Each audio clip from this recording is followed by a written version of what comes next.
I sat in my chair by the window and watched the wind whip the withered leaves across the yard. 75 years old, but my arms were still strong, my back straight, only the gray hairs showing their age. 3 years ago, when Vivian died, I thought life was over. Daphne came to the funeral and said she wouldn't leave me alone in the big house.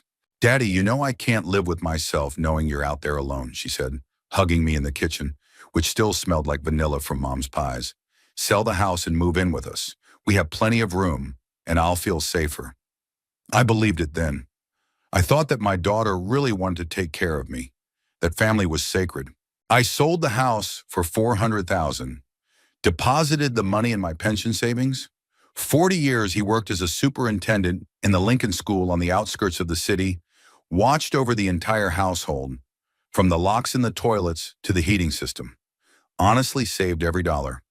Vivian always said you should live within your means and think about tomorrow. She worked as a secretary at the same school, and we were a good team. The teachers respected us. The principal appreciated us. Now I lived in a small room on the first floor of Daphne's house next to the kitchen. I could hear every noise, every conversation, and I realized I'd made a mistake. The room was cramped, a single bed, an old dresser I'd brought from my house, and a chair by the only window. On the dresser was a silver-framed photograph of Vivian. She was smiling, holding little Daphne in her arms. Her daughter had been so bright then, so carefree. "Presley, how long can you wait?" Her daughter's voice penetrated the thin walls. "I'm tired of it. It's the same thing every day." "Hush, Daphne," he might hear. "I don't care. He already knows he's not welcome here."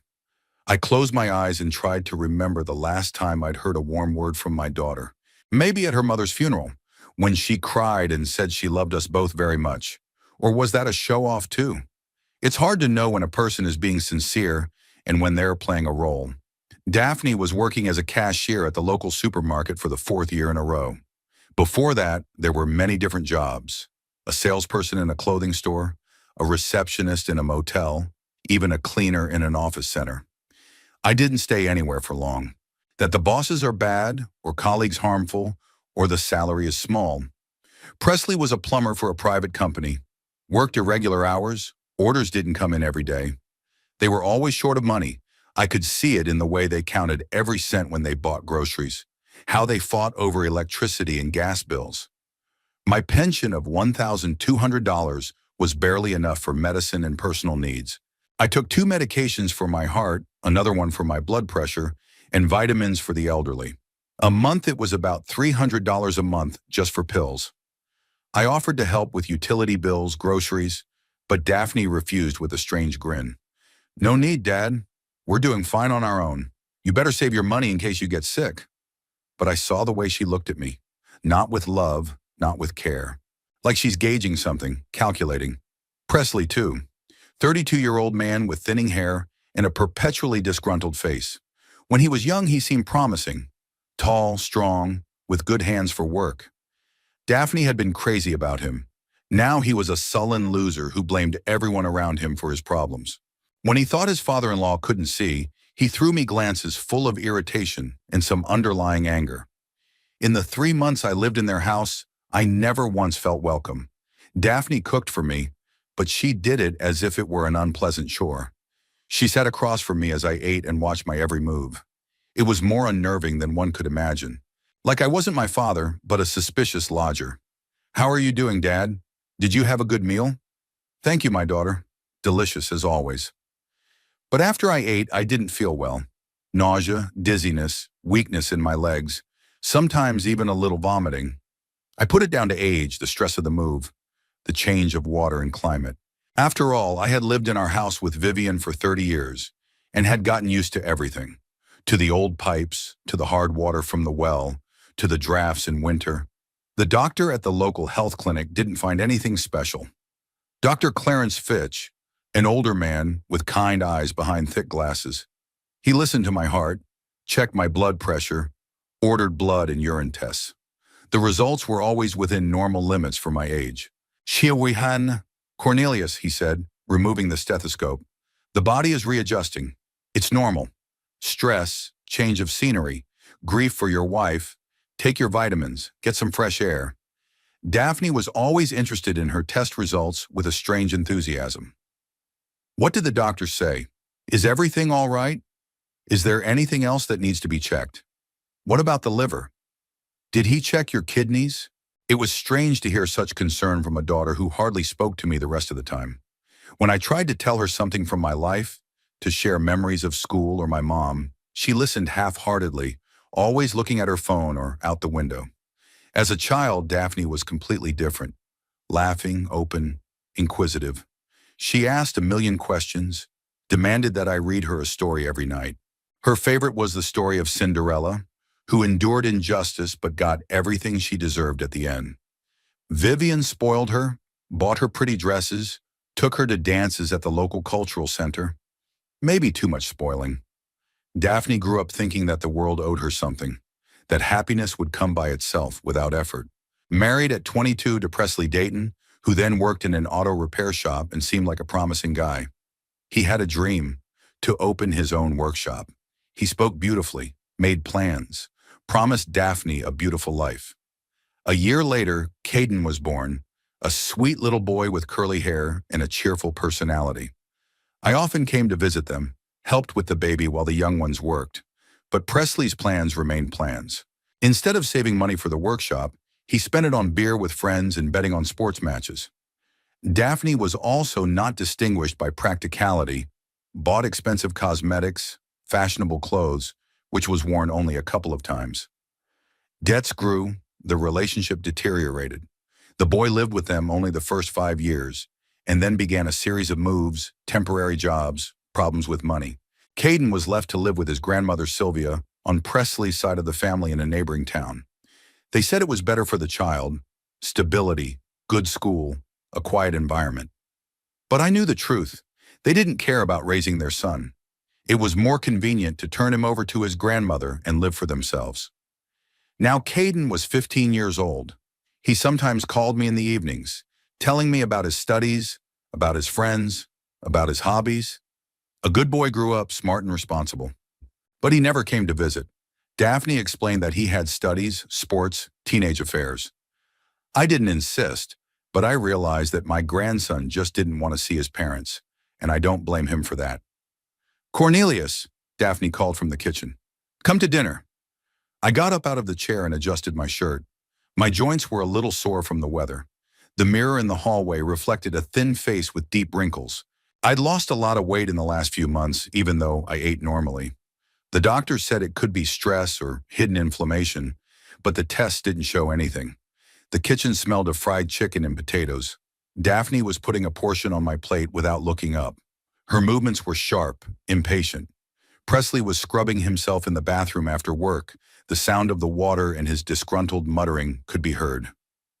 "How are things going at work?" I asked, sitting down at the table. "It's fine. The flow of customers before the holidays has increased. People are shopping for Thanksgiving. And Presley? He's got a lot of work too. Yesterday, he went to fix pipes at some rich guy's country house. One-word answers. No desire for conversation. I ate in silence, feeling my daughter watching me. It had become a ritual. She was always watching how I ate, how much I ate, whether I left anything on my plate. It was like she was conducting some kind of experiment. Presley showed up in the kitchen as I was finishing dinner. Hair wet, a disgruntled look on his face. He went to the fridge, got a can of beer, didn't even say hello. In the living room, I turned the TV up to full volume. Some wrestling show where big men were punching each other to the screams of the audience. "Ask him to turn it down," I said. "The noise is giving me a headache." "It's his house, Dad. He has a right to watch TV the way he wants. Besides, you'll be asleep soon." There was a coldness in my daughter's voice that cut at my heart sharper than any knife. I realized I wouldn't say anything else. I finished my dinner, thanked her for the food, and went to my room. I looked back at her on the doorstep, and Daphne was picking up my plate with a strange expression on her face. Not satisfaction at a job well done, but something else. Relief or anticipation? Lying on the narrow bed, I thought about Vivian, about how we'd raised Daphne together, how we'd rejoiced at her first words, her first steps. What a sweet little girl she was, with curly light blonde hair and laughing brown eyes. She could sing. She had a beautiful voice. At school, she participated in the choir, even soloed at concerts. Teachers praised her, saying that the child had talent. What happened to that girl? When did she turn into this cold, calculating man who looks at her father as a burden? Maybe I missed something in my upbringing. Or was it life that changed her so much? Disappointments, failures, unrealized dreams. Muffled voices could be heard over the wall. Daphne and Presley were talking about something, but I couldn't make out the words. Only intonations. Irritated, disgruntled. Sometimes there were fragments of phrases that mentioned money, plans, the future. Once I heard my name and the phrase, "Everything will change soon," but the context was unclear. I closed my eyes and tried to sleep. Tomorrow is Thanksgiving, a family holiday. Maybe things would get better. Maybe my daughter would remember that I wasn't a stranger, but her father who loved her more than life and was willing to give up everything for her. The next morning, I awoke to the sound of slamming cabinet doors in the kitchen. Daphne was getting ready for work, even on Thanksgiving Eve. The supermarket was open until lunch. I looked at the old clock on the nightstand, 7:30 in the morning. My room was chilly. The heating in this house was uneven. I pulled on my robe and went out into the hallway. "Good morning, my daughter," I said, coming into the kitchen. "Morning," Daphne mumbled without turning around. She was standing at the stove, making scrambled eggs. Her hair was in a sloppy ponytail, a tired expression on her face. "Coffee in a pot if you want some." I poured myself some coffee into an old ceramic mug. The coffee was strong, bitter. Not the way Vivian made it. She added a pinch of cinnamon and brewed it in a copper pot we'd brought back from a trip to Turkey years ago. I had brought that one with me too, but Daphne used an aluminum one, which had a metallic taste. "What time are you coming over today?" I asked. "We close at 1 o'clock. Then we have to buy groceries for dinner tomorrow night." Daphne had been a cashier at the Fresh Mart chain for 4 years. Before that, she changed jobs with enviable regularity. She was fired for being late, or she left because of conflicts with colleagues or superiors. At Fresh Mart, she managed to stay longer than usual, but even here her relationship with the manager was strained. Several times I heard her complain to Presley about management's nagging. "Is Presley working today? He's got a call to a country estate. The pipes in the cottage are frozen, and they need to defrost and change a section of the system."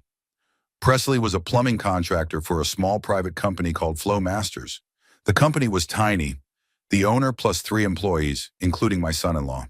Orders came in irregularly, more work in winter because of freezing pipes, less in summer. Salary was piecework, without orders. No money. It created constant tension in the house. Daphne finished her scrambled eggs, rinsed her plate, and put it in the dryer. Her movements were sharp, hurried. She was always late for work and was always nervous about it. "Daddy, what are you planning to do today?" she asked, putting on her jacket. "I'm going to walk around a little, weather permitting. Maybe go to the library. Just don't go too far. And don't forget to take your pills." Her voice sounded concerned, but mechanical, as if she were saying a learned phrase. Daphne took her purse and the keys to her car, an old Honda Civic from 2,000 years ago, with a bumper and rust on the doors. After she left, the house was quiet. Presley was still asleep. He usually woke up by 9 when the sun was high enough to illuminate their second-floor bedroom. I was alone with my thoughts and a cup of cold coffee. The house I now lived in had been built in the 70s. A typical middle-class design 2 stories, 3 bedrooms, a small living room combined with a kitchen. Daphne and Presley had bought it 5 years ago, taking out a 30-year mortgage. It had seemed like a good investment at the time. A house in a decent neighborhood, close to downtown, near the school and stores. But now, judging by their conversations, which I unwittingly heard, there were problems with the payments. Several times they discussed refinancing or selling the house. Presley had offered to move into a trailer. Daphne had flatly refused. Pride wouldn't let her admit that they had hit the social bottom. Around 9 in the morning, Presley woke up. He came down the stairs heavily with a disgruntled grunt. He came into the kitchen in old jeans and a t-shirt, his hair sticking out in all directions. "Morning," he mumbled, heading for the refrigerator. "Good morning, Presley. How's it going?" He took out the milk, poured it into a glass, and drank it down. Then he opened the bread box, took out 2 slices of white bread, and stuck them in the toaster. "That's all right. Today I'm going to the rich people's house to fix the pipes. At least I'll make some decent money. That's good. I could use the extra money before the holiday. Presley hummed and looked at me with a strange expression. Yeah, money never hurts. There was something ambiguous in his tone, but I didn't bother to find out. My relationship with my son-in-law was already strained. He was clearly uncomfortable with my presence in the house, though he didn't say so openly. Presley ate breakfast in silence, got dressed, and drove to work in his shabby Ford Ranger pickup. The car smoked and rumbled loudly, and the neighbors were probably not happy about the noise in the morning. But they had nothing to buy a new car with. Their credit history was ruined. They had no savings. I was left all alone in the house. It didn't happen often. Usually someone was home. Taking advantage of the moment, I decided to take a closer look at my new home. In 3 months, I had only explored my room and the common areas, but I had never looked into the owner's personal belongings. There were utility bills on the kitchen table. I hadn't intended to peek, but the envelopes lay open and the numbers caught my eye. Electricity, $230 a month. Gas, $180. Water, $95. Plus mortgage, $1,400 a month. Phone, internet, home insurance, taxes. That adds up to almost $3,000 a month in mandatory payments. Even though Daphne earned about $1,200 a month, and Presley in good months, $1,500, simple arithmetic showed that they were barely making ends meet. On food, clothing, gasoline, car repairs left very little. It is understandable why they were always in tension, why every day they discussed money, plans, ways to earn money. It is also understandable why my appearance in their house caused not joy, but irritation. Another mouthful, extra expenses for groceries, medications, doctors. That said, they refused my help. I offered to pay part of the utilities, to buy groceries, but Daphne said each time that I didn't need to. It seems strange. People who count every penny refuse an additional income of $400 and $500 a month. Around noon, I went out for a short walk. The neighborhood was quiet, built up with similar houses with small yards. Neighbors said hello, but without much enthusiasm. An elderly man living with his daughter. Stories like this are not uncommon in small towns, and everyone understands what a situation like this means. I walked to a small park 3 blocks from the house. There were old oak trees with asphalt paths between them, a few benches, a playground, a small pond with ducks. The place was quiet, disposed to reflection. Sitting on a bench, I thought about my life. 75 years behind me, but I did not feel like a decrepit old man. My head was working clearly, my memory wasn't failing me, and my hands were strong. Maybe I should have stayed in my house, hire an au pair if necessary. But at the time, Daphne seemed to genuinely want to take care of me. I got home by 1 o'clock, just as Daphne arrived home from work. She looked tired and annoyed. "How was your shift?" I asked. "Terrible. There was a lot of people, all angry, in a hurry, and the cash register system froze twice. The manager was yelling that we were slow. She went to the bedroom to change, then came back to the kitchen with a piece of paper in her hands. We need to make a grocery list for tomorrow. I've already ordered the turkey, so I'll pick it up tonight. I need to get the rest of the groceries." Daphne sat down at the table and started writing the list. I looked over her shoulder. Potatoes, green beans, cranberry sauce, pie ingredients, cream for gravy. "Maybe I could help with the shopping," I suggested, "or with money."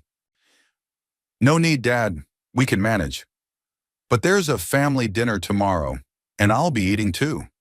I said no. There was a harshness in her voice that surprised me. Daphne was usually more restrained, even when she was annoyed. Presley came back around 3 in the afternoon. His mood was good. Apparently the customers paid well for the urgent work. "How's it going?" Daphne asked. "Fine. $400 for half a day's work. Rich people don't count money when their pipes burst." "That's great. That means we can have a proper celebration tomorrow." They were discussing plans for tomorrow, and I could hear them talking. Daphne wanted to make a traditional dinner turkey and stuffing, mashed potatoes, gravy, vegetables, pie. Presley offered to invite his mother, but Daphne refused. "Your mother hates my cooking. She'll criticize all the food." "What about Caden? Shouldn't we at least call him?" Of course we'll call him, but he's not coming over. He and Grandma have plans of their own. Around 5 p.m., Daphne started cooking dinner. I sat in the living room, reading a book I'd borrowed from the library, a detective story about a private investigator. But it was hard to concentrate. My thoughts kept coming back to the strange behavior of my daughter and son-in-law. Cornelius, come to dinner, Daphne called out. There were plates of fried fish and rice on the table.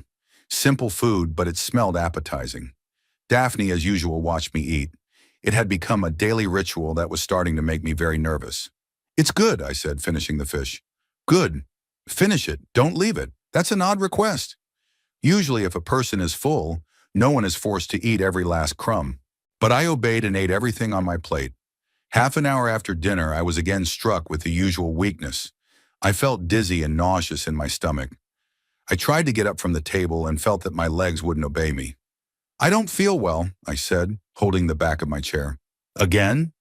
Daphne jumped up and helped me to the chair. Should I call a doctor? No, that's okay. It'll pass. I sat down in the chair and closed my eyes. The nausea was getting worse, and there was a metallic taste in my mouth. It had happened after every meal for the last 2 weeks, but tonight the symptoms were particularly strong. Daddy, you're pale as chalk, Daphne said, but I didn't hear real concern in her voice. More like curiosity. I must have eaten something wrong, or the pills didn't mix well with the food. Yeah, I guess so. I'll have to watch my diet more carefully. Daphne went back into the kitchen to do the dishes. Presley had turned on the TV and was watching the news. I sat in the chair trying to figure out why my daughter's food was making me sick. I woke up on Thanksgiving Day to the smell of cinnamon and vanilla coming from the kitchen. For a moment I thought it was Vivian preparing the holiday breakfast. She always started the morning of the holiday by baking cinnamon rolls. But then my mind finally cleared, and I realized I was in my daughter's house, not my own. It was 7:30 in the morning. Daphne had apparently gotten up very early to start the preparations. Thanksgiving has always been an important holiday in our family. Vivian had a special reverence for it. She thought it was a time for the family to get together and thank fate for all the good things in life. I lay on the narrow bed and remembered what our holidays had been like 30 years ago. Vivian would start preparing a week in advance, preparing the menu, shopping for groceries, and pulling out the ceremonial dishes from the sideboard. Our house would be filled with the aromas of spices, freshly baked bread, roasting turkey. In those days, relatives would come to visit. My sister Loretta and her husband and children, Vivian's parents, a few close friends. The house would become full of life and laughter. Daphne, then a little girl, would help her mother set the table, arrange the napkins and candles. She was always the center of attention, telling poems, singing songs, demonstrating new dance moves she had learned in class.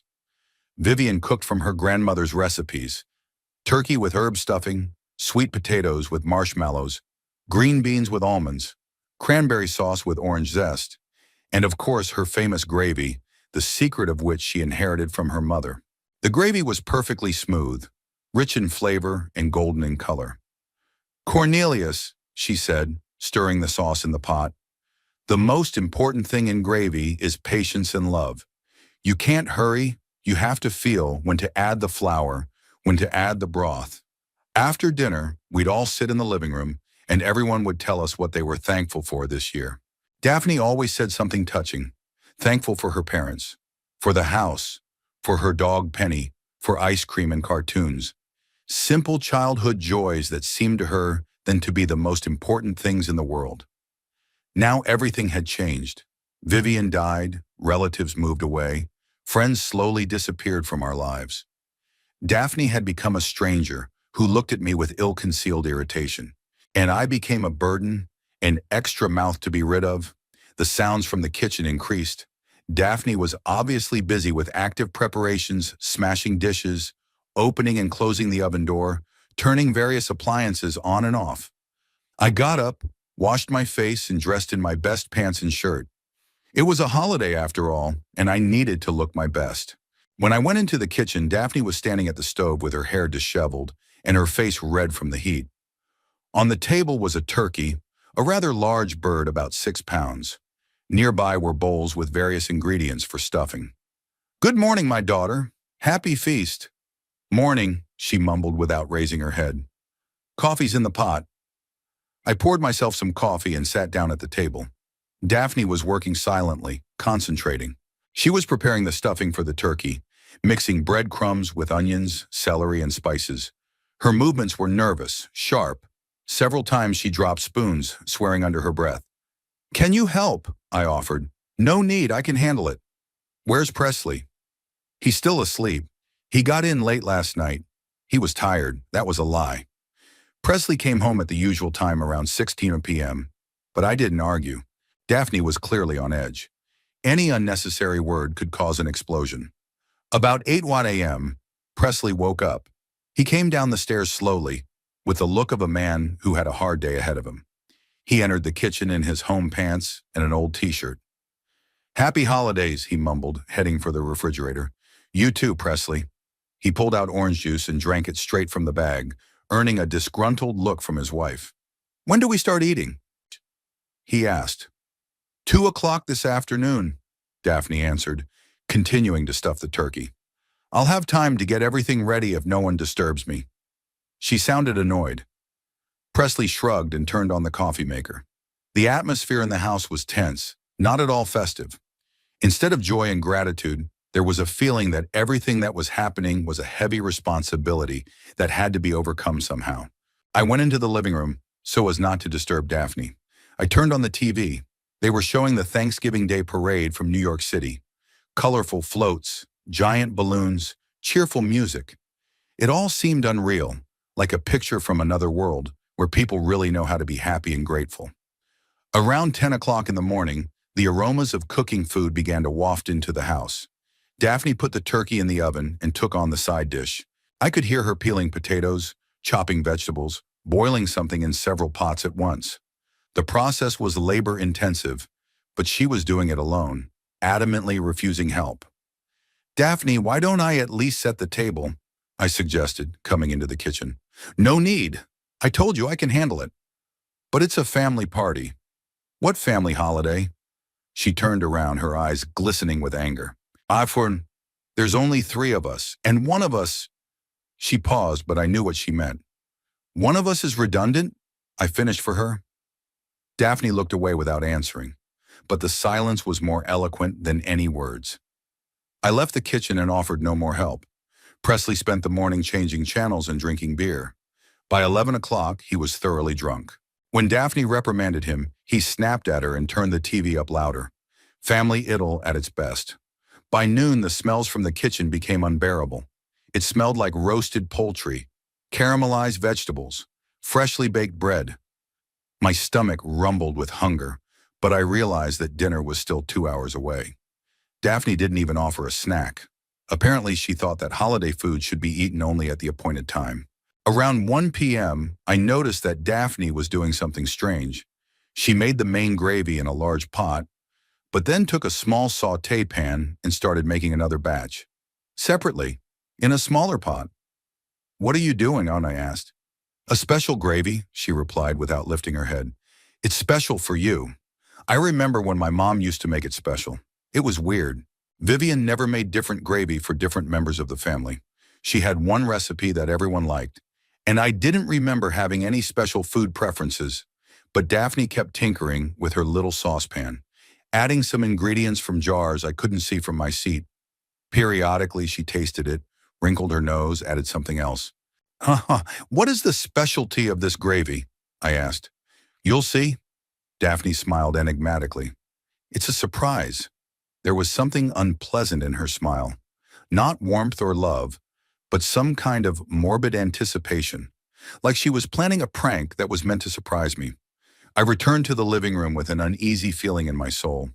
Something was off about my daughter's behavior. That separate gravy, the odd smile, the flat refusal to help. It didn't add up to a normal picture of a family celebration.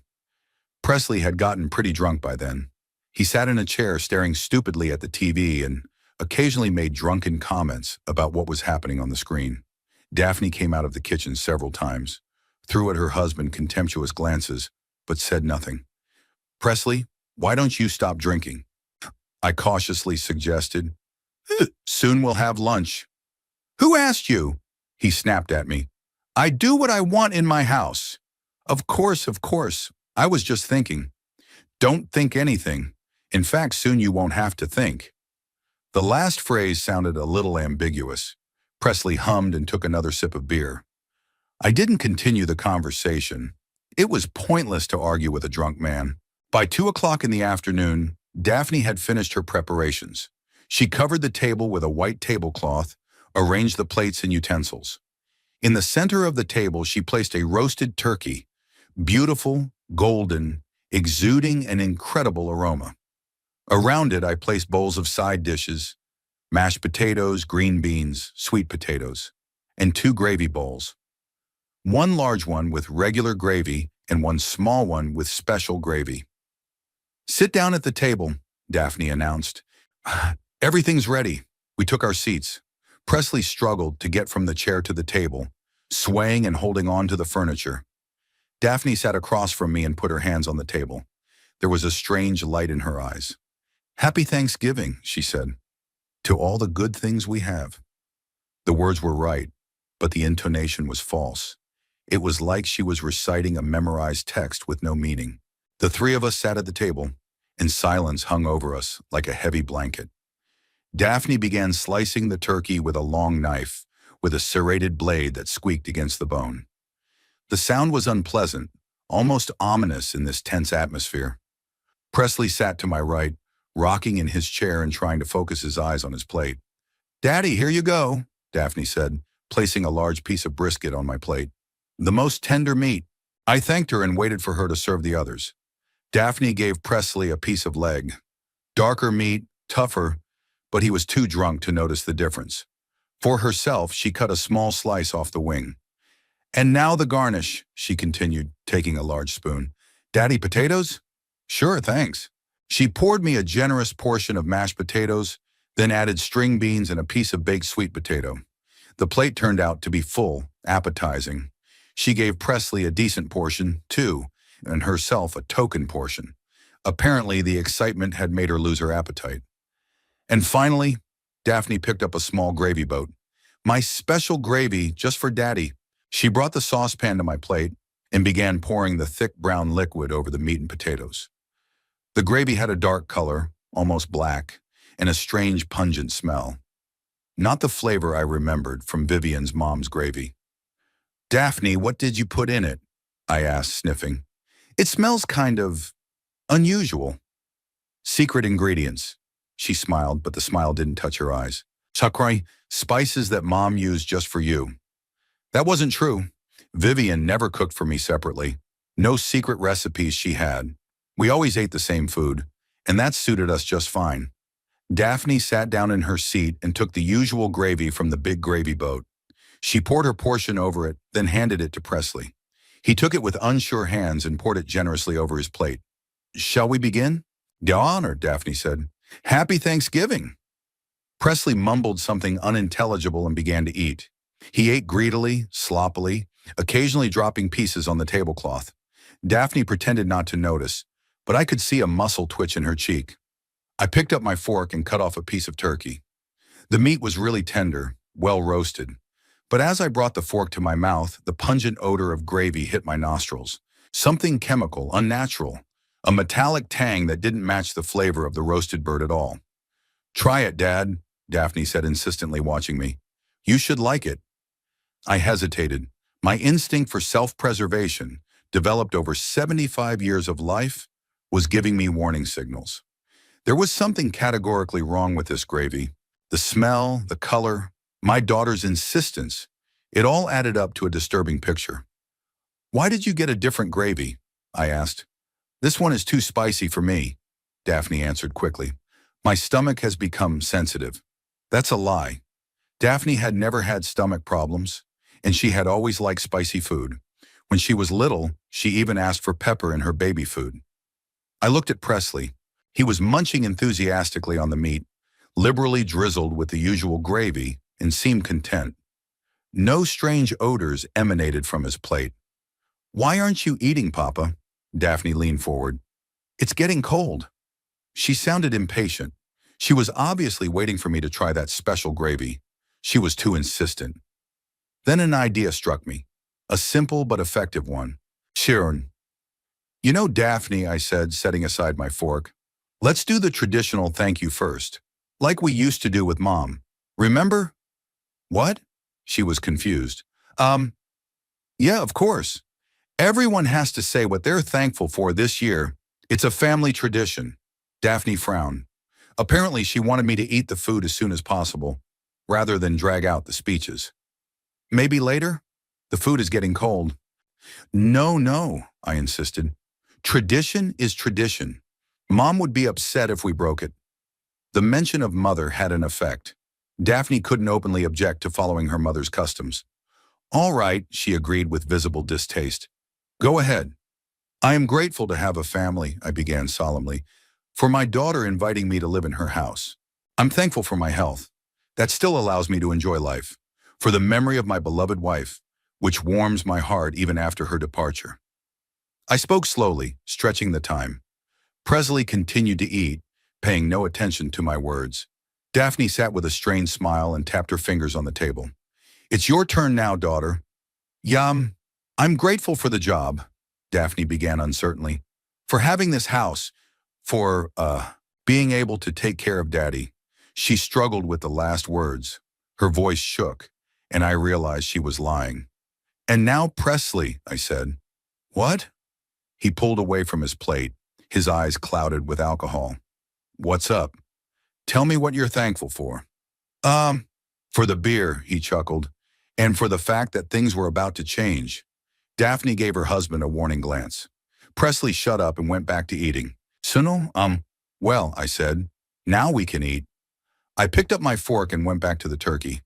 But instead of tasting the gravy, I discreetly pushed it aside and ate the pure meat. Daphne noticed. Daddy, you should try the gravy. I made it especially for you. I'll try it, I assured her. But first I want to taste the turkey. It was delicious. Time was working against me. Daphne was getting more and more impatient, and I couldn't think of a way to avoid that suspicious gravy. If I refused outright, there would be a scandal. If I tried, instinct told me not to take any chances. And then Presley happened to help me. He reached for the bread and caught his water glass with his elbow. The glass tipped over, and the water spilled across the table, threatening to cover the plates. Shit, Presley cursed. Soren, you're always so slow with your hands, Daphne boiled, jumping up to get a towel. While she wiped the table, I quickly swapped our plates with Presley's. The movement was imperceptible. I simply pulled his plate toward me and pushed mine toward his. Presley was too drunk to notice the switch. Daphne came back with a dry towel and started wiping up the puddle. There, she grumbled. It's all over the table. At least the plates weren't hurt. She glanced at my new plate, the one that used to be Presley's. It had the usual gravy on it, no strange odor. Daddy, where's your special gravy? Where's what? I pointed to the plate. It's right there. Daphne frowned. Something confused her, but she couldn't figure out what it was. The gravy on my plate looked quite normal. That's odd, she muttered. It seemed darker. And it must be the lighting, I suggested. Colors look different with electricity. Presley, meanwhile, was eating off my former plate. He chewed mechanically, ignoring the taste. The alcohol had dulled his taste buds so much that he could eat anything. I was relieved to taste the regular gravy. It was tasty, moderately salty, with just the right consistency. Nothing suspicious. I ate slowly, savoring each bite and keeping the conversation casual. Daphne, the turkey turned out great, I praised. Mom would be proud. Thank you, she replied absent-mindedly. Daphne was clearly preoccupied. She kept glancing at me and Presley, as if waiting for something. She wasn't eating, just moving food around on her plate. Why aren't you eating? I asked. Didn't like your own dish? No, it's fine, she said hastily. I just don't have an appetite. I've been cooking a lot and the smells make me sick. Presley, meanwhile, was methodically emptying his plate. He ate everything. Meat, potatoes, vegetables. He ate all the gravy too, even dipped the rest in bread. He hasn't shown any signs of discomfort yet. Presley, what do you think of the gravy? Daphne asked with some strange interest. It's fine, he mumbled without raising his head. Sure enough, it's the same as always. Are you sure it's the same as always? Uh-huh. What's wrong? No, no, it's fine. Daphne turned away, but I could see the look of disappointment on her face, like something hadn't gone according to plan. We finished our meal in relative silence. I talked about the weather, about the programs on TV, about the books I'd been reading lately. I tried to give the appearance of normal family conversation, though the atmosphere remained tense. Presley finished the rest of his beer and burped loudly. Sorry, he mumbled. Something in my stomach is churning. Maybe you should drink less, Daphne snickered. Oh, come on, it's a holiday. He got up from the table, staggered to the living room. He slumped into his chair and turned on the TV. Daphne gave him a scornful look. Sorry about him, Daddy, she said. He always overdoes it on holidays. It's okay, I replied. It happens. Daphne and I remained seated at the table. I was finishing my portion, and she was playing with her fork, looking absent-mindedly toward the living room. The time dragged on slowly, and the conversation didn't flow. Why don't we clear the table? I suggested. And the cake later, for tea. Yes, Daphne agreed. That's a good idea. We began to collect the dishes. Daphne was silent, thoughtful. Occasionally she glanced at Presley, who was dozing in his chair to the sound of the television. When we finished cleaning up, I retired to my room, said I'd get some rest before dessert. What I really wanted to do was think about what had happened. My intuition told me I'd done the right thing by changing the plates. Something was wrong with that special gravy. The smell, the color, Daphne's insistence. Everything said it was better not to take any chances. Now we just had to wait. If my suspicion was unfounded, nothing would happen. If I was right, well, time would tell. I lay on my bed, staring at the ceiling and thinking about what had happened at the dinner table. Daphne's strange insistence, the suspicious gravy, the lucky moment with the spilled water, it all added up to a picture I didn't want to recognize as real. Could my own daughter really be up to something terrible? I tried to find a rational explanation. Maybe the gravy really was special, but just unfortunate in flavor. Maybe Daphne had added too many spices or used spoiled broth. But then why had she been so insistent that I try it, and why had she taken the other one herself? From the living room came the sound of the television and Presley's occasional snoring. He must have fallen asleep in his chair. Daphne was in the kitchen, rattling dishes and water running, the usual domestic sounds that at other times would have seemed soothing. I glanced at the clock. It was about 15 minutes after lunch was over. If there really was something wrong with that gravy, the effects should show up pretty soon. Most food poisoning starts within half an hour of eating contaminated food. Suddenly, strange noises came from the living room. At first, I thought Presley was snoring particularly loudly, but then I realized it was something else. Some kind of gurgling, choking sound, like gagging. Daphne! Came Presley's hoarse voice. Daphne, come here! I could hear the panic in his voice. I got out of bed and listened more carefully. There were quick footsteps coming from the kitchen as Daphne ran into the living room. What's wrong? I heard her worried voice. I don't feel well. Very bad, Presley moaned. I'm nauseous. Maybe it's the alcohol. You've had a lot to drink. No, it's not that. It's something in my stomach. God, it hurts. I cautiously left my room and looked into the living room. Presley was sitting in a chair, bent in half with his arms around his stomach. His face was dead pale, drops of sweat beading on his forehead. Daphne stood beside him, looking at her husband in confusion. Should we call a doctor? She suggested hesitantly. I don't know. Presley tried to get up, but immediately bent even more. Oh, shit, I'm gonna throw up. He rushed toward the bathroom, staggering and clinging to the walls. Daphne ran after him. I stayed in the living room, listening to the sounds. From the bathroom, I could hear agonizing gagging, moans, and the sound of water. My heart was pounding like crazy. Suspicion was turning into a terrible certainty. If Presley had eaten the gravy that was meant for me, then his condition was the result of poisoning, which meant my daughter was really trying to kill me. The thought was so monstrous that I couldn't accept it.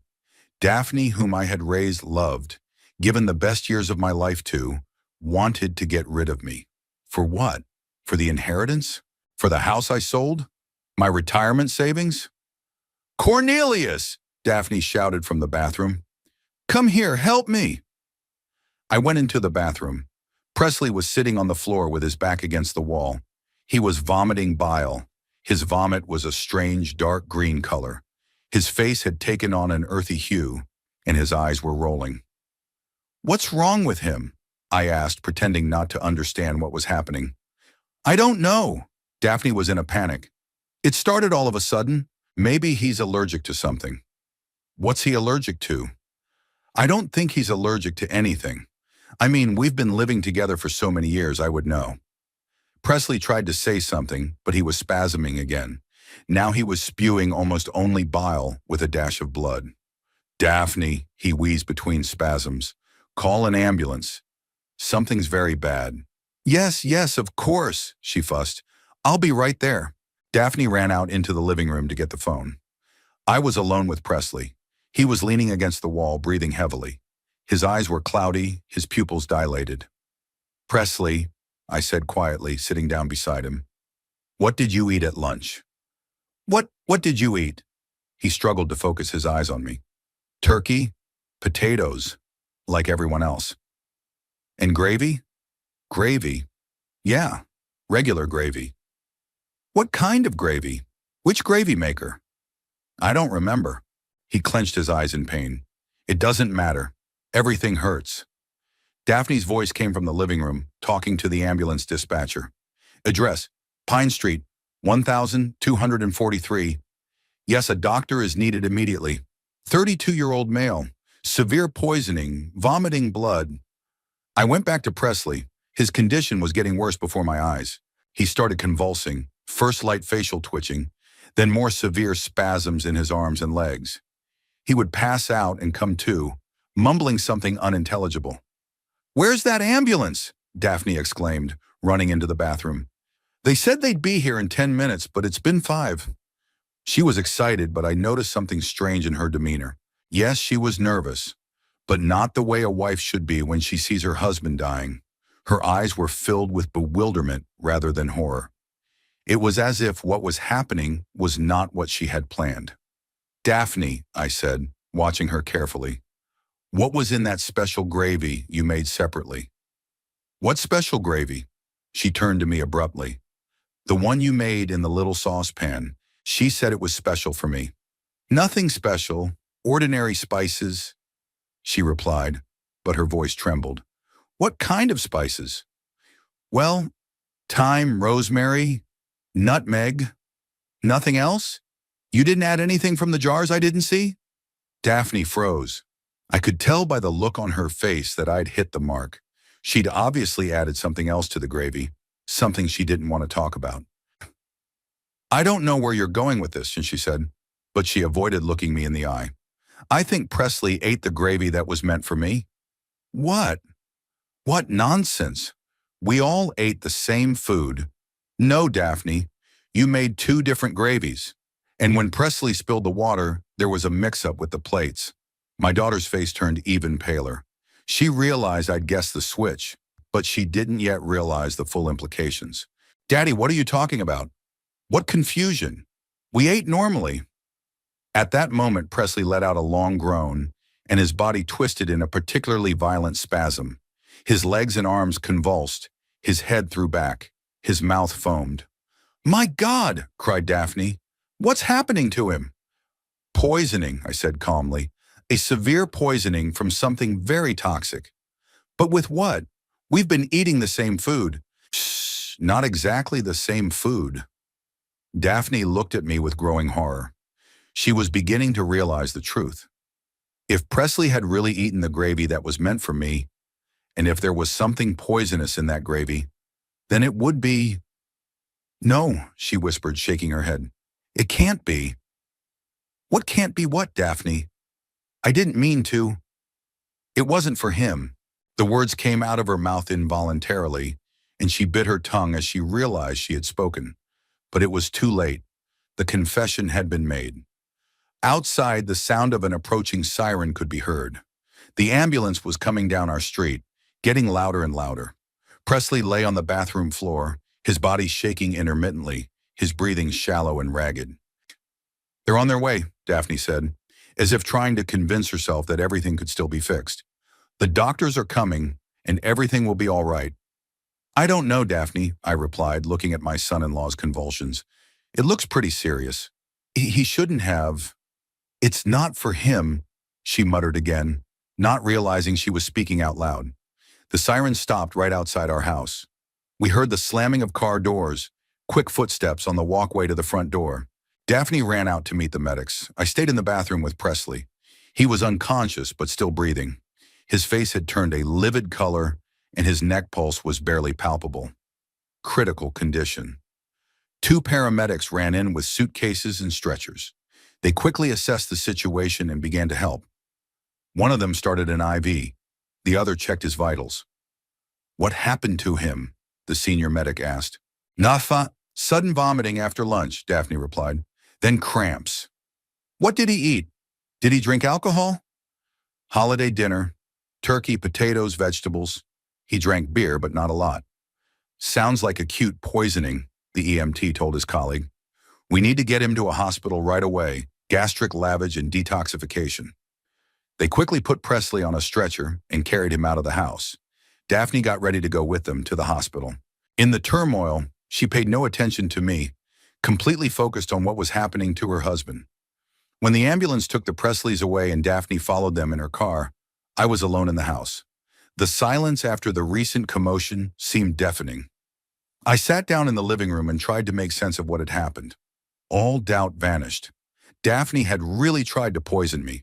She had added something deadly to the gravy, counting on me to eat it and die of poisoning. But an accidental plate swap saved my life and condemned Presley to misery. Did this mean that Presley was aware of his wife's plans? Or was he an accidental victim?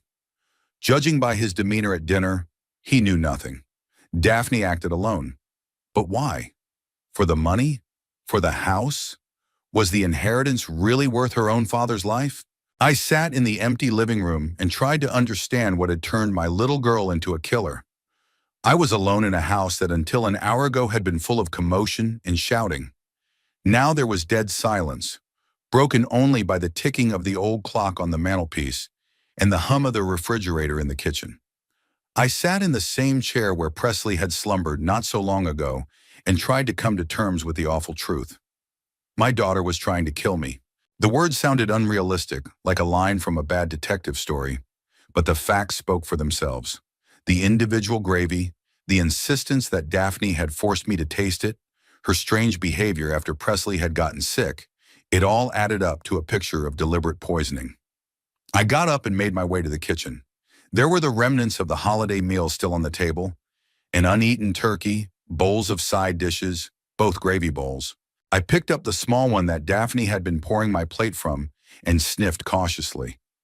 I could still smell the pungent chemical odor, though the gravy had already thickened and coated itself with a film. What could she have put in there? Rat poison? Cockroach repellent? Or something more sophisticated? In Presley's garage, she kept a variety of plumbing chemical solvents, acids, alkalis. Any one of these substances could be lethal if added to food. I put the gravy boat back on the table. For now, it was best not to touch anything, to act as if nothing had happened. If Daphne realized I'd figured out her plans, she might make another attempt. Or try to hide, cover her tracks. Around 7 p.m., the phone rang. I picked it up and heard Daphne's excited voice. "Daddy, it's me. How are things at home?" "I'm fine, daughter. How's Presley?" "I don't know yet. They're doing gastric lavage and IVs. They say the poisoning's serious, but there's a chance." She sounded tired and confused. It was as if what was happening had thrown her off balance. "What do the doctors say? What could have poisoned him?" "They don't know for sure yet. They're taking tests. They're going to look into it. They asked what he ate, drank, what medications he was taking." "Nikiam, what did you tell them?" "The truth. That we had dinner at home, we ate holiday food, drank beer, but no more than usual." Short pause. I could hear hospital sounds in the background. Nurses' voices, machines beeping. "Daddy, how are you feeling? Are you feeling okay this afternoon?" "That's an interesting question. I was checking to see if the poison was working on me." "No, I'm fine. A little tired from all the excitement, but that's understandable." "That's good. I'm staying at the hospital for now. I don't know when I'll be home." "Of course, be with your husband. I'll be fine here. If anything happens, call me right away. My cell phone's always on." She hung up and I stood there with the phone in my hand for a long time. There was something strange in her voice. Not only concern for her husband, but also some uncertainty, confusion. It was as if the plan hadn't gone as she'd hoped, and now she didn't know what to do next. I spent the evening quietly, reading a book, watching the news on TV.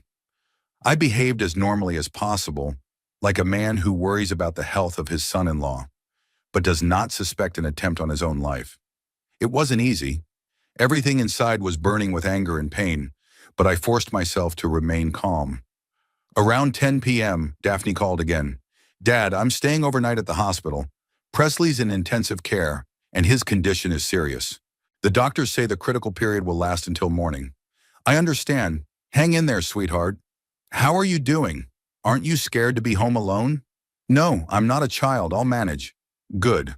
I'll call you tomorrow morning and let you know how I'm doing."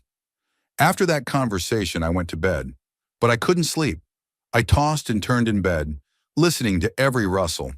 The house seemed alien, hostile. In the morning it had been a shelter, though not very cozy, and now it had turned into a place where they wanted to kill me. The next morning, Friday, I woke up early, and the first thing I did was make myself breakfast. Only what I could fully control: scrambled eggs from eggs I'd cracked myself, bread from an untouched loaf, coffee I'd brewed myself in my turbo. Now I couldn't trust anything Daphne could cook. Around 9 in the morning, she called. Her voice was tired, broken. "Daddy, Presley's gone through a crisis. The doctors say he'll live, but recovery will take time." "Oh, thank God. What about the cause of the poisoning?" "They don't know for sure yet. They'll know within a day. But the doctor said it was definitely some kind of chemical. A chemical. So it's not tainted food or a foodborne infection. Someone had deliberately added a toxin to the food." "Horrible," I said with an appropriate intonation. "Where could he have gotten it?" "I don't know, Dad. It's a complete mystery." But what I heard in her voice was not bewilderment, but something else. The tension of a man trying to figure out how his plans were discovered. "I'll be home soon," she continued. "I need to change. Take a shower. Presley's asleep under sedation, so I can get away for a couple hours." "Sure, come on over. I'll be home." Daphne arrived around 11 a.m. in the morning. She looked awful. Pale, bags under her eyes, her hair disheveled. Her clothes were wrinkled from a night in the hospital chair. She came into the house, barely said hello. "How was your night?" I asked. "Terrible." Presley was delirious all night, vomited several times. I thought he couldn't take it. She went into the bathroom and soon there was the sound of water. I took advantage of the moment and walked quietly into the kitchen. The remnants of last night's lunch were still on the table. Apparently Daphne hadn't had time to clean up in the rush with the ambulance. I took a small spoon and carefully scooped some gravy from the small gravy boat. I transferred it to the empty medicine jar I'd brought from my room. It would be an exhibit, if need be. When Daphne came out of the shower, I was already sitting in the living room with the newspaper. She had gone to her bedroom to change. She moved slowly as if each movement was difficult for her. "Papa," she called from the bedroom, "did you eat anything last night after I left?" "No, I didn't have an appetite. I was worried about Presley." "And this morning?" "I made some eggs. Why do you ask?" "I just wanted to make sure you were okay. Just another checkup. Wondering if I was showing symptoms of poisoning too late." When she realized I was fine, she was obviously upset. Daphne changed her clothes and went back into the kitchen. She started cleaning up the leftovers from last night's lunch, but I noticed that she took to the gravy makers first. She was in a particular hurry to pour the contents of the small one into the sink. "Wait," I said, "maybe it's still useful. The gravy was good." No, it's already spoiled," she answered quickly. "It's been sitting out all night. It must have gone sour." She poured the gravy into the sink and rinsed the dishes thoroughly. Then she threw away the rest of the food, as if she wanted to erase all traces of last night's meal. "Why do you throw away such good food?" I wondered. "The meat is still fresh, the vegetables too." "I don't want to look at it anymore," she said with a tremor in her voice. "After what happened to Presley, it seems like the food is cursed." Interesting reaction. Not pity for the discarded food, not practicality, but a desire to get rid of the evidence. "What do the doctors say? Could the food have caused the poisoning?" "They don't know yet, but they suspect it wasn't the food, but something else." "What was it?" Maybe he picked up something at work, or maybe he accidentally tasted some chemicals at home. I mean, his garage is full of stuff. Daphne was clearly trying to deflect suspicion away from the home-cooked food. She was offering alternative theories, even though she knew the real reason. Yes, I agreed. Plumbers have a bad job, constantly with acids and alkalis deal with. Exactly. I must have gotten something mixed up, looked in the wrong jar. She finished cleaning up and went back to the hospital. Before she left, she looked at me for a long time with a strange look. Daddy, are you sure you're feeling all right? You don't feel sick? No, I'm fine. Why? It's just, if anything goes wrong, call the doctor right away. I don't know if it's something contagious. Okay, I'll be careful. Daphne left, and I was left to ponder her behavior. She was clearly at a loss. The plan had failed, I was alive and well, and Presley was in the emergency room with poisoning. Now she had to explain what had happened in a way that wouldn't incriminate herself. But more importantly, what would she do next? Would she try again? Or would she decide the risk was too great and leave me alone? I knew I was in mortal danger. My daughter had already tried to kill me once, and there was nothing stopping her from trying again. I spent the whole day in suspense, waiting for her return. I read, watched TV, but my thoughts kept returning to yesterday's events. Toward evening, Daphne called to say she was staying in the hospital for another night. Presley regained consciousness, but is still very weak. The doctors want to keep him under observation. What did the test show? They found traces of some kind of industrial solvent in his blood. The doctor says it's very toxic. Solvent. So Daphne really did take something from Presley's garage. The cynicism of the situation is staggering. She poisoned her husband with a chemical from his own supply. Where did the solvent come from? I asked. The doctor thinks Presley may have accidentally inhaled it or tasted it at work. It happens to plumbers. That's odd. I mean, he's an experienced worker. He's supposed to be safety conscious. Who knows? Maybe he was in a hurry, wasn't paying attention. Daphne was trying to make it look like a work-related accident, but I knew the truth. The solvent had gotten into Presley's system along with the gravy that was meant for me. I also spent the second night awake, contemplating my situation. Daphne had shown that she was willing to kill for the inheritance. Presley was accidentally victimized, but the goal remained the same. Sooner or later, she would make another attempt. I had to do something, and I had to do it fast, while I still had the time and opportunity to act. Saturday passed in languid anticipation. Daphne spent the day at the hospital, only occasionally calling with reports on Presley's condition. I used the time to calmly consider my situation and begin preparing for what seemed inevitable, running away from my daughter's house. The word escape sounded absurd to a 75-year-old man, but that was how I now viewed my departure. Not a move to relatives, not a change of residence, but an escape from my murderous daughter. The reality was so monstrous that my mind refused to accept it. I began the morning with a cautious inspection of the house. When I lived here as an ordinary member of the family, I had not paid attention to many details. Now I looked with the eyes of a man searching for clues to a crime. The first thing I did was go to Presley's garage. The small room was crammed with tools, plumbing parts, and jars of various chemicals. On the shelves were solvents, acids for cleaning pipes, degreasers. Many containers were open, some almost empty. Among the cans, I found a solvent of the same type found in Presley's blood. The container was half empty, although judging by the layer of dust on the other cans, it had been a long time since Presley had used these chemicals for work. Apparently, Daphne had taken the solvent from here for her special gravy. I returned to the house and continued my search. In the kitchen cabinets, behind the cereal and spice jars, I found several empty medicine vials. It was strange. Neither Daphne nor Presley were on serious medication, and the vials were from medications I didn't recognize. One of the vials caught my eye in particular. It had a name on the label that seemed familiar, but I couldn't remember where from. Put it back and decided to look for information later, then tackled the trash cans. Daphne usually took out the trash on Tuesdays and Fridays, so the contents had accumulated over several days. Digging through the garbage was unpleasant, but I understood the importance of searching. In the kitchen garbage, under the coffee grounds and leftovers, I found something that made my heart sink. A small cardboard package, crumpled and partially torn, but with a readable label: Radaway, arsenic, rodent repellent, extremely toxic. My hands trembled as I retrieved the package from the trash. Arsenic, a classic poison used by assassins for centuries, slow-acting at low doses, lethal at high doses. Exactly what would explain my feeling sick after every meal.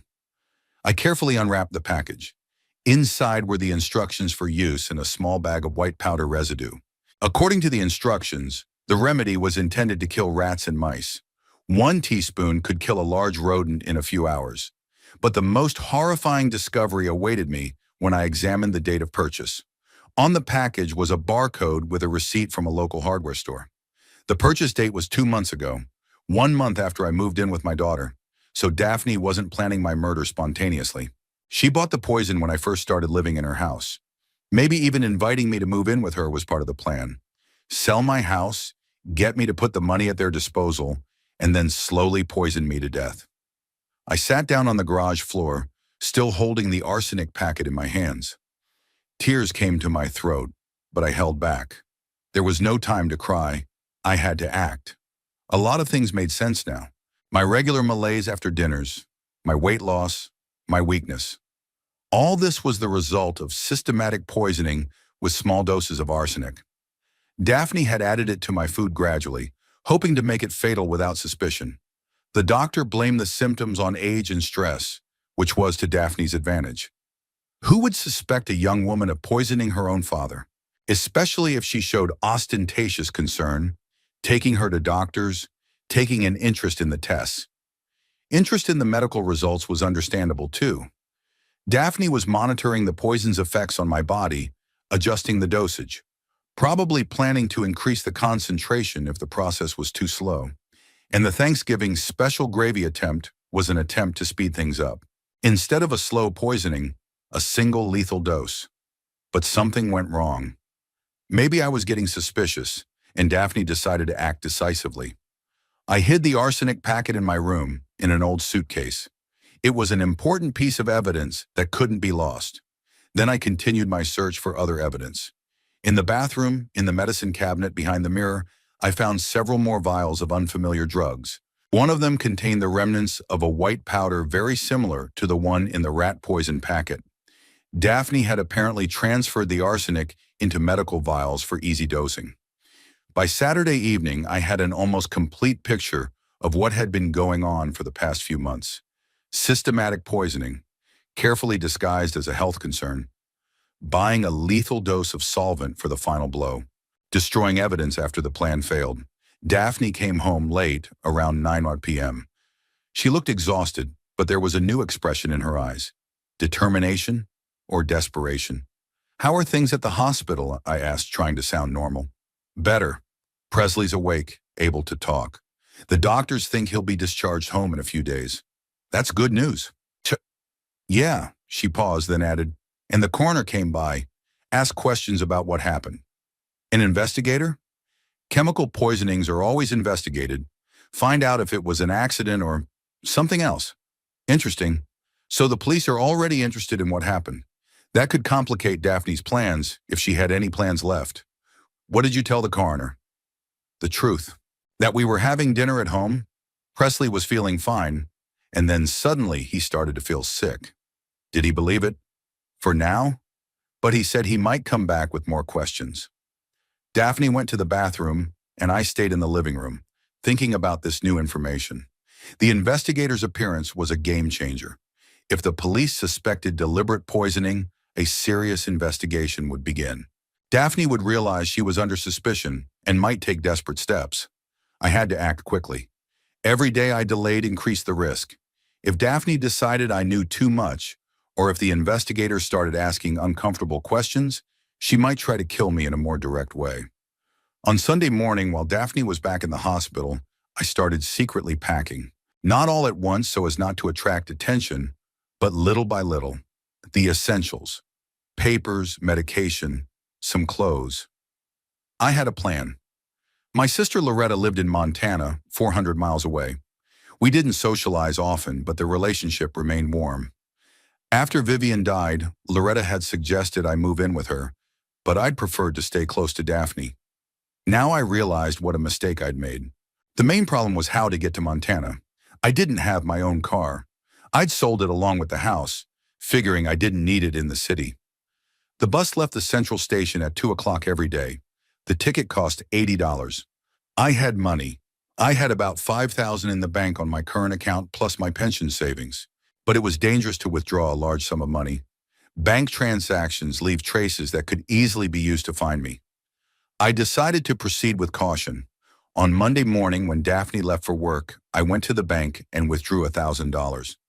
I told the teller I planned to buy a birthday present for my grandson.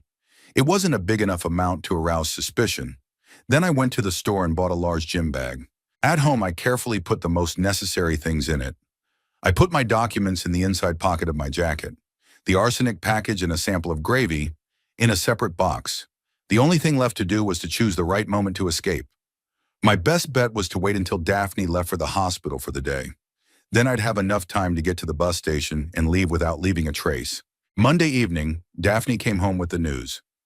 Presley is being discharged tomorrow, she reported. The doctors say that the acute period has passed. He will recover faster at home. That's wonderful, I said. So there's nothing life-threatening?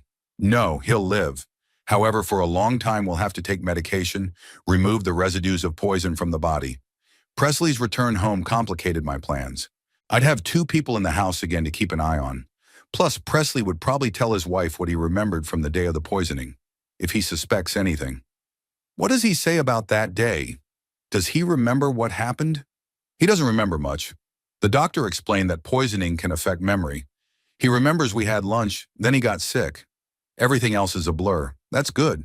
So Presley can't talk about switching plates or any other details. Daphne was relatively safe for now, but I realized my time was running out. I needed to act tomorrow, Tuesday, while the house was still empty and it was safe to leave undetected. That night I hardly slept at all, lying there listening to the sounds of the house.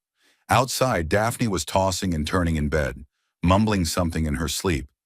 I wondered if she was having nightmares. Does her conscience torment her? Or was she sleeping peacefully, planning another murder attempt? By morning, I had made my final decision. Tonight, as soon as Daphne leaves to pick up Presley from the hospital, I'm leaving this house forever. No more living under the same roof with a daughter who wants to kill me. Tuesday, November 27th, was the day I was released. Daphne was up early, fussing in the kitchen, preparing breakfast. Her movements were nervous, hurried, probably worried about Presley's return home. "Daddy, I'll be at the hospital by 10 o'clock in the morning," she said, pouring me coffee. "Presley's being discharged at lunchtime, and then I'll stop at the drugstore to get some medicine. We'll probably be back by 3 or 4 o'clock. "Okay, sweetie, I'll be home." 5 or 6 hours of freedom, that's enough time to get to the bus station and leave. The bus to Billings left at 2:00 in the afternoon, a 15-hour trip with stops.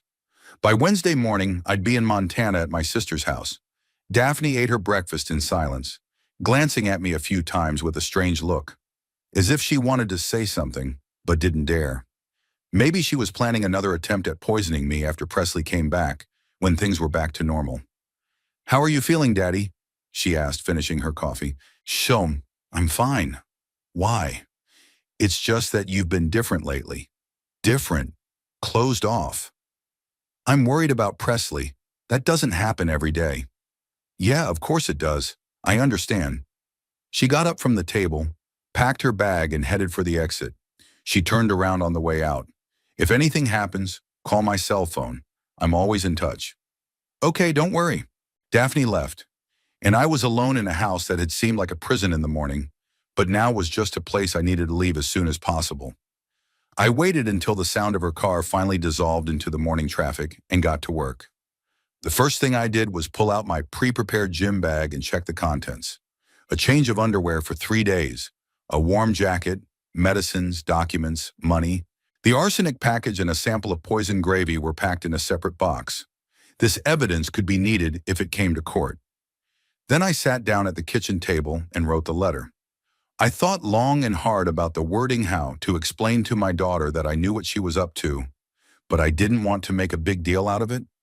How to tell her that I no longer trusted her on a dime, but that I was still her father? The result was a rather short text. Dear Daphne, when you read this letter, I will no longer be in your house. I'm gone and I'm not coming back. I know you tried to poison me. Arsenic in the food, solvent in the gravy. I discovered and realized Presley got hurt accidentally by eating something that was meant for me. I don't want to go to the police because you're my daughter, but I can't live under the same roof with you anymore. You made your choice when you decided my money was more important than my life. The will has been changed. You won't get a dime. Don't come looking for me again. Dad. I reread the letter several times, corrected a few words.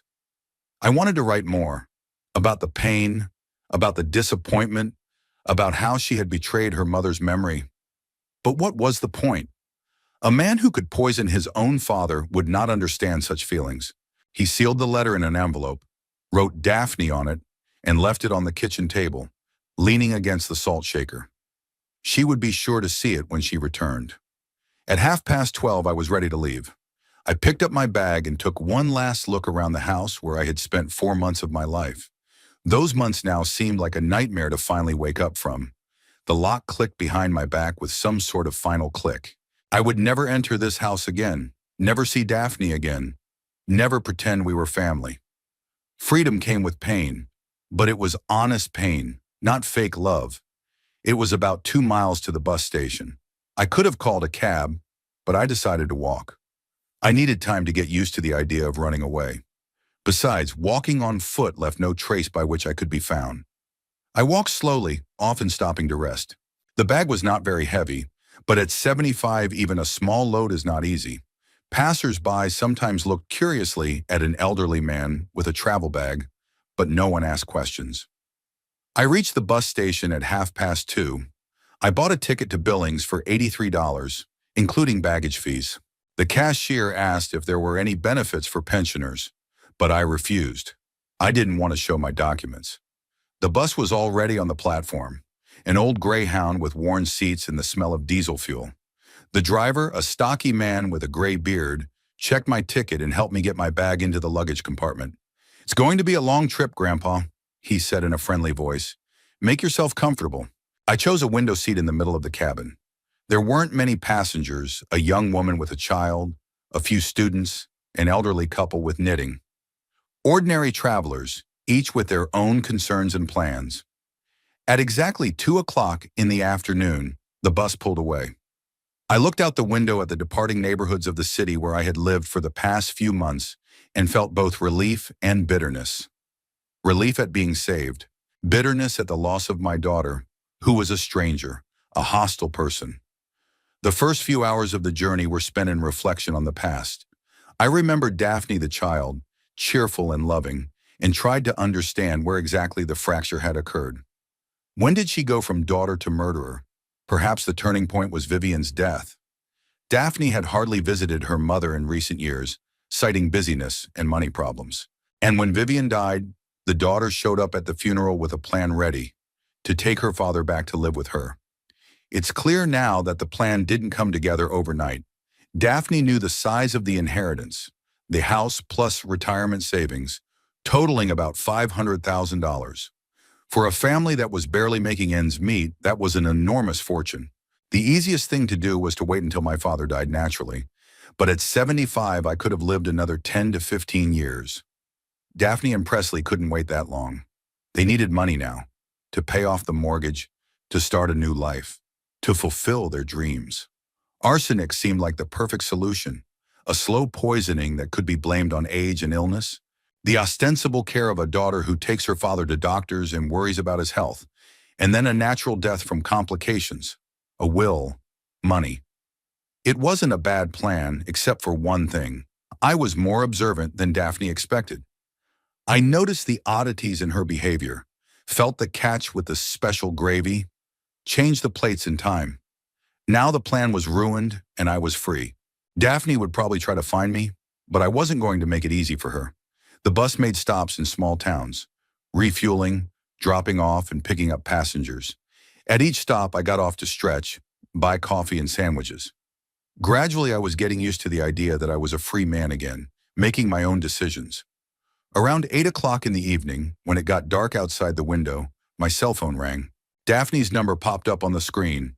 She had apparently come home, found the letter, and was now trying to contact me. I didn't bother to answer it. The phone rang for a few minutes, then went silent.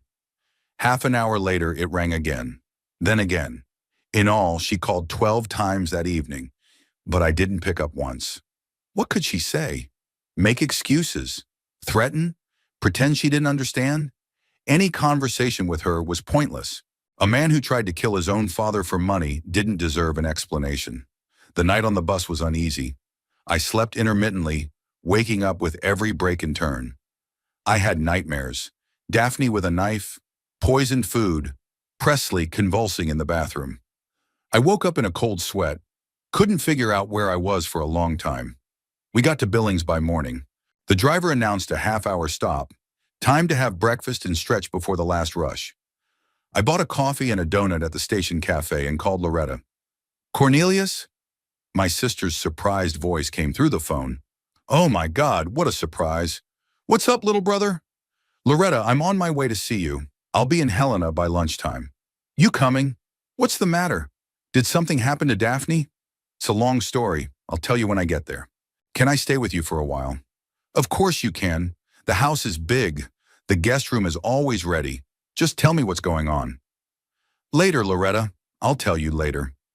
My sister lived in the suburbs of Helena, the capital of Montana, in her own house with a garden. She'd been widowed 5 years before, and the kids were grown and gone, so there was plenty of room. We hadn't seen each other for almost a year, but we texted and called regularly. The last 200 miles of the trip seemed the longest. The bus crawled along mountain roads, often stopping to let oncoming trucks pass. Snow-capped peaks, pine forests, and clear lakes flashed outside the window. A beauty I hadn't seen in months, living in the suburbs of an industrial city. We arrived in Helena at 12:30 on Wednesday afternoon. Loretta met me at the bus station, a tall woman with gray hair and kind eyes, very much like our late mother. She hugged me tightly and didn't let go for a long time. Cornelius, what's wrong with you? You've lost weight. And why did you come alone? Where's Daphne?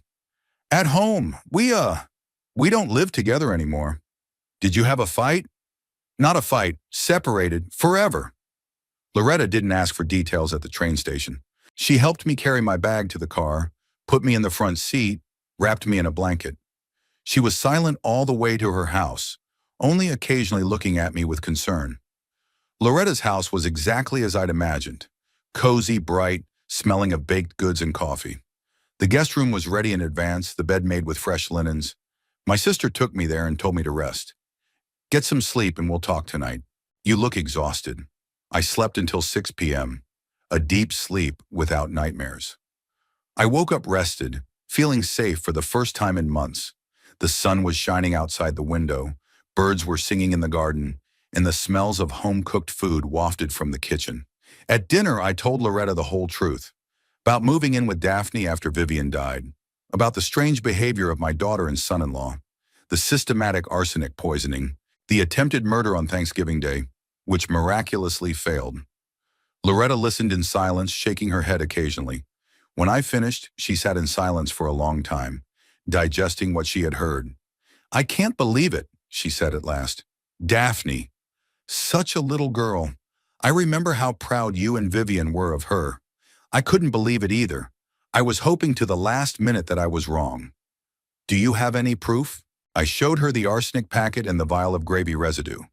Loretta scrutinized the labels, read the instructions for rat poison.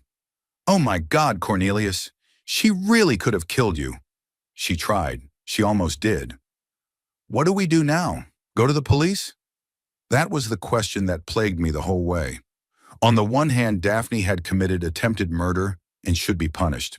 On the other hand, she's my daughter, and I didn't want to put her in jail. I don't know yet. Maybe it's enough that I'm out of her life. Without the inheritance, she'll have to deal with her own problems. Did you really change your will? Not yet, but I'm going to. I'm going to see a lawyer tomorrow. The next day, I found a notary's office in Helena and made a new will. I bequeathed all my assets and savings to Loretta and her children. Daphne received nothing. The will stated that disinheritance was due to an attempt on my life. The lawyer, an elderly man with attentive eyes, asked for details. Are you sure about your decision? Disinheriting a relative is a serious step. I'm absolutely sure. My daughter tried to poison me. Do you have any proof? Have you filed a police report? I have proof, but I haven't filed a police report yet. I understand. Family matters can be complicated, but I'll make a will. It's your right. The documents were drawn up and certified the same day. I left a copy with the lawyer, but I took the original with me. Now Daphne was officially disinherited from me. My cell phone was silent for the third day. Daphne must have realized I wouldn't answer the phone and stopped trying, or she was looking for other ways to get in touch with me. I decided to change my phone number and not give the new one to anyone but Loretta and her children. The ties to my past life had to disappear completely. A week passed, a second, a third. I gradually settled down in my sister's house, helped with chores, read, walked in the garden. My health improved. The constant nausea disappeared. My appetite returned. My weight increased. His body was cleansing itself of the arsenic that Daphne had been putting in her food for months. Loretta didn't ask questions, but I could see she was worried. Sometimes I caught her reading the news on the internet, looking for information about the poisoning investigation in Wyoming, but I couldn't find any mention of it. Maybe they closed the case, she speculated. Declared it an accident? Maybe. Without my testimony, it's hard to prove premeditation. Don't you wish you'd gone to the police? Sometimes I do. But she's my daughter, Loretta. How could I put her in jail? She didn't feel sorry for you when she decided to poison you. I know, but I can't do the same. By the end of December, I was finally at peace. Daphne didn't try to find me. The police showed no interest in my disappearance. Apparently, everyone figured the old man had just moved in with relatives and didn't want to alert anyone. I started a new life at the age of 75. A life without fear, without the constant expectation of a catch, without the need to pretend. Daphne got what she deserved, loneliness and having to deal with financial problems on her own. And I got what I thought I'd lose forever, peace and security. Betrayal was punished in the fairest way possible, oblivion and the loss of everything it had been done for.